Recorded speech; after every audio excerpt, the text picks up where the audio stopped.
Lady super star అంటే మనందరికీ గుర్తుకు వచ్చే పేరు నయనతార.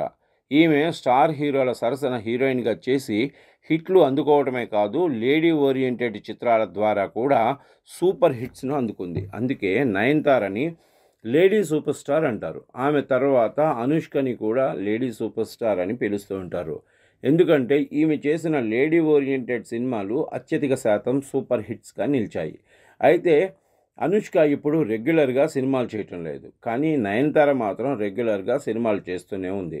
అయితే ఆమె ఇండియాలోనే అత్యధిక రెమ్యునరేషన్ అందుకునే హీరోయిన్స్‌లో ఒకరిగా నిలిచిన సంగతి అందరికీ తెలిసిందే.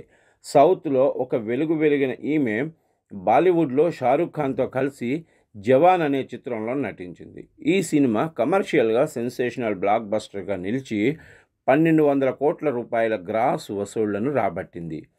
ఈ చిత్రంలో హీరోయిన్‌గా పనిచేసినందుకు నయనతార అందుకున్న రెమ్యునరేషన్ 12,00,00,000. మిగిలిన సినిమాలకు కూడా ఆమె 10,00,00,000 రేంజ్‌లో యావరేజ్‌గా రెమ్యునరేషన్ అందుకుంటుంది.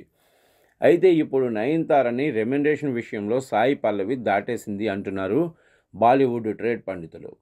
సాయి పల్లవి ప్రస్తుతం బాలీవుడ్‌లో రామాయణం చిత్రం చేస్తుంది. ఇందులో రణబీర్ కపూర్ రాముడిగా, సాయి పల్లవి సీతగా, యష్ రావణుడిగా, రకుల్ ప్రీత్ సింగ్ శూర్పణఖగా నటిస్తున్నారు. ఈ సినిమాలో సీతగా చేయటానికి సాయి పల్లవి ఏకంగా 15,00,00,000 రెమ్యునరేషన్‌ని అందుకుంటుందట. ఈ చిత్రాన్ని 2 భాగాలుగా తెరకెక్కిస్తున్నారు. అంటే 2 భాగాలకు కలిపి 30,00,00,000 రెమ్యునరేషన్‌ని సాయి పల్లవి అందుకోబోతుందన్నమాట.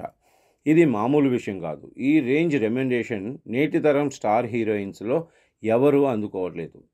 ఎందుకు ఆమెకు ఇంత ఇస్తున్నారంటే సౌత్‌లో సాయి పల్లవికి ఒక క్రేజ్ కారణంగానే అని అంటున్నారు ట్రేడ్ విశ్లేషకులు. సౌత్‌లో కేవలం ఈమె పేరుని చూసి థియేటర్స్‌కి కదిలే ఆడియన్స్ లక్షల సంఖ్యలో ఉంటారట. అందరూ ఈమెని లేడీ పవర్ స్టార్ అని పిలుస్తుంటారు. కేవలం ఈమె డాన్స్ వేయటం వల్ల సూపర్ హిట్ అయిన సినిమాలు చాలానే ఉన్నాయి. అందుకే ఈమె క్రేజ్ సినిమాలకు చాలా వరకు కలిసొస్తుందని నిర్మాతలు ఆమె ఎంత డిమాండ్ చేసినా ఇవ్వటానికి సుముఖత వ్యక్తం చేస్తున్నారట.